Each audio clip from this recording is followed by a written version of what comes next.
We have more breaking news from the NHL, this time once again around the world of salary arbitration. Yesterday we had big news that 11 NHL restricted free agents had elected to take their teams to the salary arbitration process. Today we get word that 2 teams have taken the team-elected salary arbitration route and will do that against 2 players, being the Buffalo Sabres and the Utah Mammoth. We'll discuss that coming up next.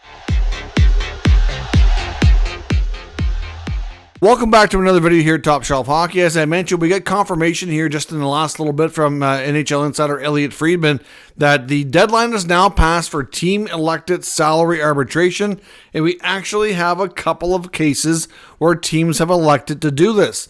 One is the Buffalo Sabres. The second is the Utah Mammoth. The first and more prominent case that's out there is the curious case of Bowen Byram in Buffalo. We've heard tons of rumors and speculation around Byram. The expectation is that he's on his way out of the Sabres organization and that a trade is somewhat imminent. I'm not going to say it's going to happen today or tomorrow, but that it's, trending in that direction, has been for some time, and it won't surprise anybody if and when that happens. It's just a matter of where he's going and what's the return going to be. Bowen Byram is 24 years old. Of course, was acquired from the Colorado Avalanche. At one point, was a 4th overall selection during his draft year. Ended up getting traded to Buffalo in a swap for Casey Mittelstadt. Mittelstadt didn't really work out long-term in Colorado. They've since moved on from him, and looks like Byram is about to do the same, although I wouldn't really say it's not that it's not worked out. I think Byram played fine. He put up a decent amount of points last year, 38 points, and was really critical, in my opinion, during the absence of top defenseman Rasmus Dahlin when he was injured.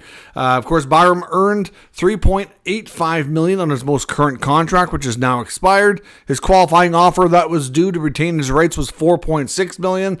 But the word and expectation is that his next contract, from his point of view at least, should be much higher, somewhere around the $9 million per year vicinity on a longer-term contract extension. So we will see. We've heard teams like the St. Louis Blues, to some degree the LA Kings, a few other teams as well, have been in the mix here, trying to trade for his services. There's probably about 5 or 6 teams, to be honest, that's been in and out of the Byram rumor mill in regards to this team, so it's hard to say exactly where things go. But I know when the season ended, the word out of Buffalo was that he basically packed up all his stuff and moved, being prepared to go to a new team in the fall. I don't think they were prepared at that point to meet his contract demands, and the word is as well is that he wanted to have not only the contract, but the role of being a top pair, consistent number 1, number 2 defenseman on a team.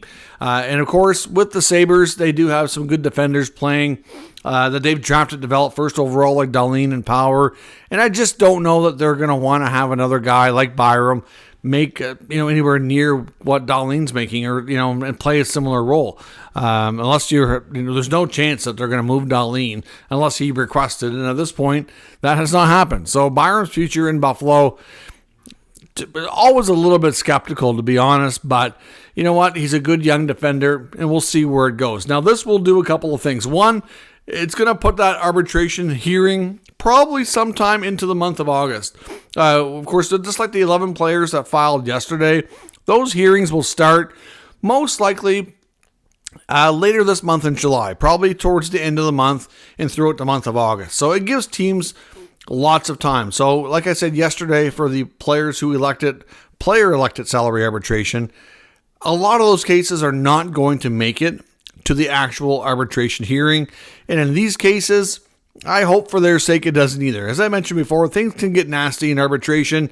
It's basically like a court hearing where you've got one side pleading, I'm a really good player, I deserve this much money, and then the team that you're playing for is going to pick on every little fault that you got and try to plead their case to pay you less money. It never typically ends very well. And like I said before, history will show you that players and teams that go through this process together, a high percentage of the time, end up separating and divorcing, or whatever you want to call it, within a couple of years, because it really impacts the relationship. It really does. So now the other thing here too is once they elect arbitration, whether it's player or team elected, they're no longer eligible for an offer sheet. So this will protect Buffalo from that, even though Kevin Adams, the GM of the Sabres, made it known that he was prepared to match anything and everything, and nobody was going to get Byram on an offer sheet. But at the same time, you don't want to be forced to match and kind of handcuff yourself into a situation that you don't want. So, I mean, you don't really want this to play out either. But to me, this actually does make sense from Buffalo's standpoint, even though they could match and you would expect them to. If you don't really think the compensation that's going to be offered to you if you choose to let the player go is fair, you think you can do better in a trade, well, obviously you'd rather go that route. This will take that right off the table. So it's not a bad move from Buffalo's standpoint. So we'll see what happens. I'm a little bit surprised the player hasn't been traded yet. I did not expect Byram to go through this because I think he and his agent, Darren Ferris, want to keep the offer sheet option open if they could control that. But unfortunately, there's part of this where the team has control too. The other situation is Jack McBain with the Utah Mammoth, 25-year-old bottom six center. He's got good size, plays good minutes, decent two-way player.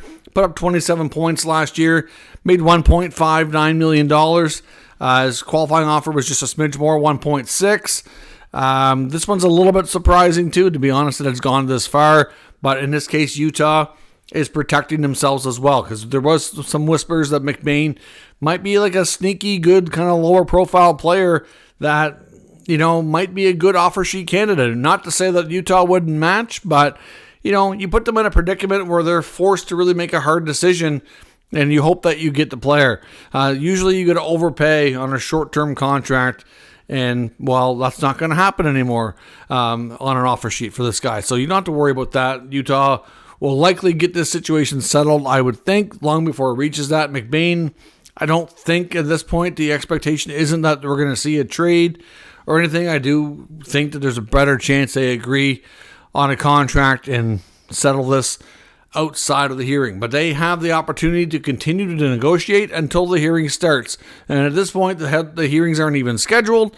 You're probably going to see those dates probably 3 to 4 weeks out. So it buys them a whole bunch of time here.